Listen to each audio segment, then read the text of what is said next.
தொலைபேசி நேயர்களுக்கு வணக்கம். நான் உங்கள் பவித்ரா சிவகுமார். நேற்றைய தினம் பனையூருக்கு விரையும் ஜோதிடர்கள் சொல்ற வி என்ற எழுத்துல ஸ்டார்ட் ஆகுற தொகுதியில தான் விஜய் போட்டியிடுவாரு, விஜய் ஜோதிடத்தை அதிகமா நம்புறாரு அப்படின்ற போன்ற செய்திகள் சத்தியம் தொலைக்காட்சியில ஒளிபரப்பானதை பார்த்திருந்தேன். இது போன்ற ஒரு செய்தி ஊடகத்துல பேசப்பட வேண்டிய காரணம் என்ன அப்படின்னு எனக்குள்ள நிறைய கேள்விகள் எழுந்துச்சு. அந்த கேள்விகளை தான் உங்களோட பகிர்ந்துக்க போறேன்.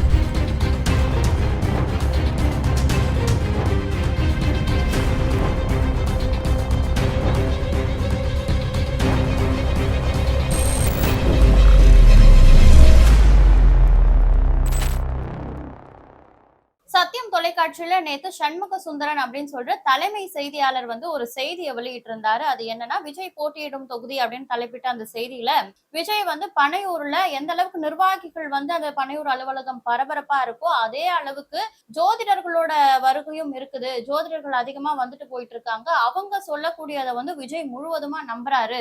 விஜய்க்கு ஜோதிடத்துல அதிக நம்பிக்கை இருக்கிறதுனால நிறைய ஜோதிடர்களை வர வச்சு அவங்களோட கருத்துக்களை கேட்கிறாரு. அதிலும் குறிப்பா அவர் எந்த தொகுதியில், அதாவது 2026 சட்டமன்ற தேர்தல்ல விஜய் எந்த தொகுதியில போட்டியிடலாம் அப்படின்றதையே விஜய் ஜோதிடர்களை கேட்டுதான் முடிவெடுக்கிறதுக்கு இருக்காரு. அதன்படி ஜோதிடர்கள் சொல்லி இருக்கிறதா, வீணு ஸ்டார்ட் ஆகிற எழுத்துல இருக்கக்கூடிய ஊர்ல அந்த தொகுதியில விஜய் அவர்கள் போட்டியிட்டா வெற்றி நிச்சயம், அதாவது வீணா விக்டரி அப்படின்னு சொல்லிட்டு அந்த ஜோதிடர்கள் கருத்து சொன்னதாகவும், அதன் அடிப்படையில சில தொகுதிகளை அவங்க குறிப்பெடுத்து வச்சிருக்கிறதாகவும், அதுல அந்த தொகுதியில விஜய்க்கு எந்த அளவுக்கு செல்வாக்கு இருக்கு, தமிழக வெற்றி கழகத்தோட ஆதரவு அங்க எவ்வளவு இருக்கு, அந்த தொகுதி நிலவரம் என்ன, இப்ப யார் அங்க எம்எல்ஏவா இருக்கிறது, இதுக்கு முன்னாடி யார் இருந்தது, அது குறித்த மொத்த அந்த முழு திட்ட அறிக்கை விஜயோட டேபிளுக்கு போயிருச்சு. அதுல விஜய் எந்த தொகுதியை டிக் அடிக்கிறாரோ அந்த தொகுதியில விஜய் போட்டிடுவாரு அப்படின்னு சொல்லிட்டு சில தொகுதிகளோட பேரை கூட அந்த செய்தி நிருபர் சொல்லியிருந்தாரு. அது என்னென்ன அப்படின்னு பாத்தீங்கன்னா, வில்லிவாக்கம், விருகம்பாக்கம், விக்கிரவாண்டி, விருதாச்சலம், வீரபாண்டி, விராலிமலை, விளவங்கோடு, விருதுநகர், விளாத்திக்குளம் இப்படின்னு இந்த குறிப்பிட்ட தொகுதிகளை சொல்லி இதுல எல்லாம் விஜய் போட்டியிடறதுக்கு, இதுதான் வீல தொடங்குற தொகுதிகள். 234 தொகுதிகளை வி என்ற எழுத்துல தொடங்கக்கூடிய தொகுதிகள் இதுதான். இதுல ஏதாவது ஒண்ணுத்துல விஜய் போட்டியிடலாம்.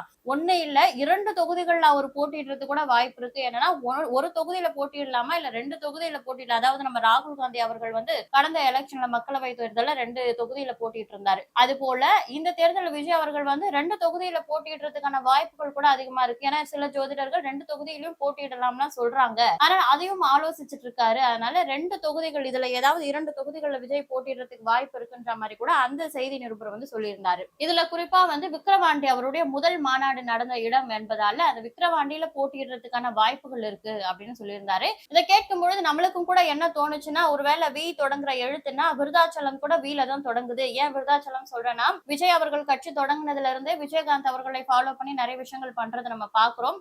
விஜயகாந்தை முன்மாதிரியா வைத்து விஜய் செயல்படுறார் அப்படின்ற ஒரு விமர்சனமும் இருக்கு. அதனால விஜயகாந்த் அவர்கள் முதல்ல போட்டியிட்ட சட்டமன்ற தொகுதி விருதாச்சலம் தான். விஜயகாந்த் அவர்கள் 2006ஆம் ஆண்டு நடந்த சட்டமன்ற தேர்தல்ல 234 தொகுதிகளிலுமே தனித்து, அதாவது கூட்டணியே வைக்காம தன்னுடைய கட்சியின் வேட்பாளர்களை மட்டும் 234 தொகுதிகளிலும் தனித்து நிக்க வச்சு அந்த சட்டமன்ற தேர்தலை சந்திச்சாரு. அதுல மற்ற எம்எல்ஏக்கள் யாருமே எம்எல்ஏ சீட் பெறல, மற்ற தொகுதியில யாருமே ஜெயிக்கல அப்படின்னாலும் விஜயகாந்த் நின்று அந்த விருதாச்சலம் தொகுதியில மட்டும், அவரும் அவருடைய பேர் விஜயகாந்த், அவர் போட்டியிட்ட தொகுதி வீல தொடங்கக்கூடிய தொகுதி விருதாச்சலம் தொகுதியில அவர் ஒற்றை எம்எல்ஏவா கருணாநிதி அவர்கள் முதல்வரானப்போ அந்த சட்டமன்றத்துல ஒற்றையாளா கருணாநிதிக்கு எதிர்கட்சியா அமர்ந்திருந்தாரு. இது போன்ற வரலாறு அந்த வீல தொடங்கின எழுத்து உருவாக்கி வச்சிருக்கிறதுனால விஜயகாந்தை ஃபாலோ செய்யக்கூடிய விஜய் அவர்களும் விருதாச்சலம் தொகுதியில போட்டியிடுறதுக்கான வாய்ப்புகள் அதிகமா இருக்குன்ற போலலாம் நமக்கும் தோணுச்சு. ஆனா விஜய் அவர்களுக்கு ஜோதிடத்துல அதிக நம்பிக்கை இருக்கு, ஜோதிடர் சொல்றதான் விஜய் கேட்கிறாரு அப்படின்னு நிறைய விஷயங்கள் அந்த செய்தி நிருபர் சொல்றதை கேட்கும் பொழுது, இதை எதற்காக இந்த இடத்துல அழுத்தமா பதிவு செய்யறாங்க? விஜய் அவர்கள் கிறிஸ்டின் தானே, அவர் எப்படி ஜோதிடத்தை நம்புவாரு அப்படின்னு நமக்குள்ள சில கேள்விகள் எழும்புது. அதாவது கிறிஸ்டியன்ல இருக்கவங்களுக்கு ஒரு பழக்கம் இருக்கு. என்னன்னா, பைபிள் என்ன சொல்லுது இந்த ஜோதிடம் பத்தி எல்லாம் அப்படின்னு நம்ம பார்க்கணும். ஜோசப் விஜய் ஆகிய கிறிஸ்டியனா இருக்கக்கூடிய அவரு ஜோதிடத்தை நம்புவாரா அப்படின்னு பார்க்கும் பொழுது, ஜோதிடம் குறித்து கிறிஸ்டியானிட்டி, அதாவது பைபிள் என்ன சொல்லுது அப்படின்னு நம்ம பார்த்தோம்னா, அறிவுரை சொல்லுகிற ஆவிகளை உடையவர்களை எண்ணாதே, அதாவது ஜோதிடர்களை தான் அறிவுரை சொல்லுகிற ஆவிகள்னு அங்க குறிப்பிடுறாங்க. மந்திரவாதிகளை தேடாதே, அவர்களால் தீட்டுப்படாதே, அவங்கள நம்ம தேடுறதே தீட்டு அப்படின்னு சொல்லியிருக்காங்க. நான் உங்கள் தேவனாகிய கர்த்தர், அதாவது கர்த்தரே அவரே சொல்றாரு, மந்திரவாதிகளை தேடாதே, அவர்களால தீட்டுப்படாதே, அறிவுரை சொல்லுகிற ஆவிகளை நம்பாதே அப்படின்னு சொல்லிட்டு பைபிள்ல சொல்றாங்க. அதனால ஜோதிடத்தை முழுவதுமா எதிர்க்கக்கூடிய ஒரு மதமா தான் கிறிஸ்துவம் இருக்கு. கிறிஸ்துவரா இருக்கக்கூடிய விஜய் அவர்கள் ஜோதிடத்தை நம்புறாரு அப்படின்னும் பொழுது இது கிறிஸ்தவர்கள் மத்தியில அவர் மீதான எப்படி ஒரு மதிப்பை உருவாக்கும், அவரை கிறிஸ்தவர்கள் எப்படி எண்ணுவாங்க, இது சிறுபான்மையினரா இருக்கக்கூடிய கிறிஸ்தவர்களுக்கு விஜய் மீது ஒரு காழ்ப்புணர்ச்சியை ஏற்படுத்தக்கூடிய முயற்சியா இருக்குமோ அப்படின்னு நம்மளுக்கு சில விஷயங்கள் தோணுது. அப்படியே இவங்க சொல்ற கருத்து உண்மையா இருந்தாலும், ஏன்னா இவங்க சொல்லும் பொழுது என்ன சொல்றாங்கன்னா, விஜயோடைய நெருங்கிய வட்டாரம் அவங்க நண்பர்கள் மூலமா நாங்க விசாரிச்சு பார்த்தோம், அங்கிருந்து வந்த தகவலின் அடிப்படையில தான் இந்த செய்திகளை தெரிவிக்கிறோம் அப்படின்னு சொல்றாங்க. விஜயோட நெருங்கிய நட்பு வட்டாரத்துல இருக்கிறவங்க விஜய் குறித்து இப்படி ஒரு செய்தியை சொல்லுவாங்களா அப்படின்றதும் கேள்விக்குறி. அது மட்டும் இல்லாம அப்படி விஜய் முழுவதுமே உண்மையாகவே அந்த ஜோதிடத்தை நம்புபவரா இருந்தா, ஜோதிடம் உண்மைன்னு நம்பி இருந்தா,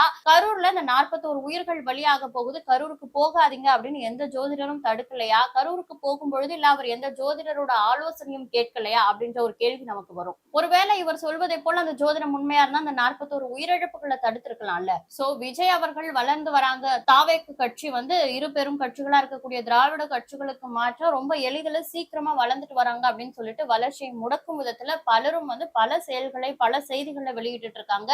ஆனா தங்களை அறியாமல் அவர்கள் விஜய்க்கு நல்லதுதான் பண்ணிட்டு இருக்காங்க அப்படின்னு நான் நினைக்கிறேன். என்னன்னா மக்கள் பாக்குறவங்க ஃபர்ஸ்ட் எல்லாம் எந்த செய்திகள் போட்டாலும் அது அப்பட்டமா முழுவதுமா செய்தியில சொன்னா அது உண்மையா இருக்கும் நம்பக்கூடியவங்களா இருந்தாங்க. ஆனா இப்போ ஒரு செய்தி வரும்பொழுது என்னை போல இப்போ நான் விஜய் கிறிஸ்டின் தானே, ஜோதிடத்தை அவர் எப்படி நம்புவாருன்னு கேள்வி கேட்பதை போல மக்களும் இந்த செய்தி எந்த அளவுக்கு உண்மை, இந்த செய்தி நிறுவனம் எதற்காக இப்ப போடுறாங்க, இந்த செய்தி நிறுவனம் சார்ந்து இருக்கக்கூடிய அரசியல் கட்சி எது அப்படின்னு மக்கள் தெளிவோட செய்திகளை பாக்குறாங்க. அதனால விஜய் குறித்து சில விமர்சனங்களையும் செய்திகளையும் அந்த தகவல்களின் அடிப்படையில நீங்க உண்மை தன்மை மாறாம வெளியிடுறதா நினைச்சு அவருக்கு டீஃபேம் பண்ணணும்னு நினைக்க மக்கள் புரிஞ்சுக்கிறாங்க அவருக்கு எதிரான சக்திகள் எந்த அளவுக்கு வேலை பார்க்கறாங்க, அவங்க ஏன் இப்படி எல்லாம் வேலை பார்க்கணும், அவரை ஏன் தடுக்கணும்னு சொல்லி அவர் மீதான ஆதரவு தான் இன்னும் பெருகிட்டு போகுது. அதையும் தாண்டி நம்மள ஒருவேளை இவங்க சொல்றது உண்மையாதான் இருக்குமோ அப்படின்னு நம்ப வைக்கிற விதத்திலயும் சில விஷயங்கள் சொல்லப்படுது. அது என்னன்னா, விஜய் முதல் மாநாட்டை விக்கிரவாண்டியில தான் தொடங்கி இருந்தாரு அவரோட முதல் கட்சி பயணத்தை. அந்த விக்கிரவாண்டி மாநாடு எந்த அளவுக்கு அவருக்கு சக்சஸ் ஆச்சு,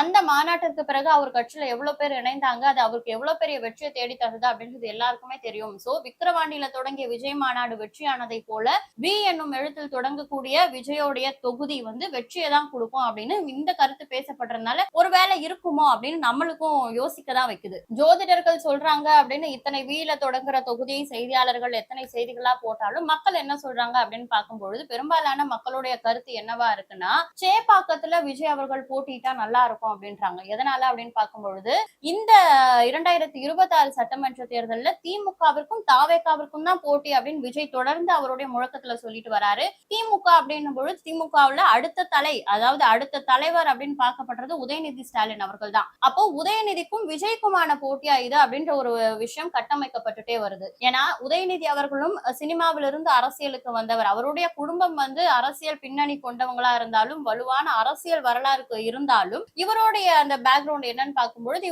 இவர் பயணத்தை சினிமாவில தான் தொடங்குறாரு, அதுக்கப்புறம் தான் அரசியல் வராரு. அதே போல விஜய் அவர்களும் சினிமாவில இருந்து அரசியல் வர்றதுனால இவங்க இருவருக்குமான போட்டியா இதை ரசிகர்களும் சரி தொண்டர்களும் செய்தி நிறுவனங்களும் கட்டமைச்சிட்டு இருக்காங்க. அதனால உதயநிதியை எதிர்த்து அவருடைய தொகுதியான சேப்பாக்கத்தில் போட்டியிடுவதன் மூலமா உதயநிதியை விஜய் அவர்கள் வீழ்த்தினா நல்லா இருக்கும் அப்படின்னு மக்கள் எதிர்பார்க்கறாங்க. சோ ஜோதிடர்கள் சொல்ற மாதிரி வி என்ற எழுத்துல தொடங்குற இடத்துல போட்டியிட்டா அந்த தொகுதியில நின்னா வெற்றி நிச்சயம் என்றதை தாண்டி ஒருவேளை அந்த செய்தியாளருடைய கருத்து உண்மையாக இருந்தா அப்படின்னு விஜய் அவர்கள் யோசிக்கிறத தாண்டி எந்த தொகுதியில தனக்கு மக்கள் செல்வாக்கு இருக்கு, இதுல குறிப்பிட்டிருக்க தொகுதிகளை தாண்டி 234 தொகுதிகளிலுமே எந்த தொகுதியில மக்கள் செல்வாக்கு அதிக அளவுல இருக்கு, ஆளும் கட்சி மீதான அதிருப்தி எந்த தொகுதியில அதிகமா இருக்கு, எந்த தொகுதிக்கு உண்மையிலேயே சீரமைப்பு பணிகள்லாம் அதிக அளவுல செய்ய வேண்டியது இருக்கு அப்படின்றத கருத்தில் கொண்டு மக்கள் கிட்ட சில விவரங்களை கேட்டு மக்களோட கருத்துக்களை கேட்டு நிர்வாகிகள் மூலமா அதன்படி அவர் போட்டியிடுற தொகுதியை தேர்ந்தெடுத்தா நல்லா இருக்கும் அப்படின்றதுதான் என்னோட கருத்து. இந்த விஷயம் குறித்த உங்களுடைய கருத்து என்ன அப்படின்றத கமெண்ட்ல சொல்லுங்க.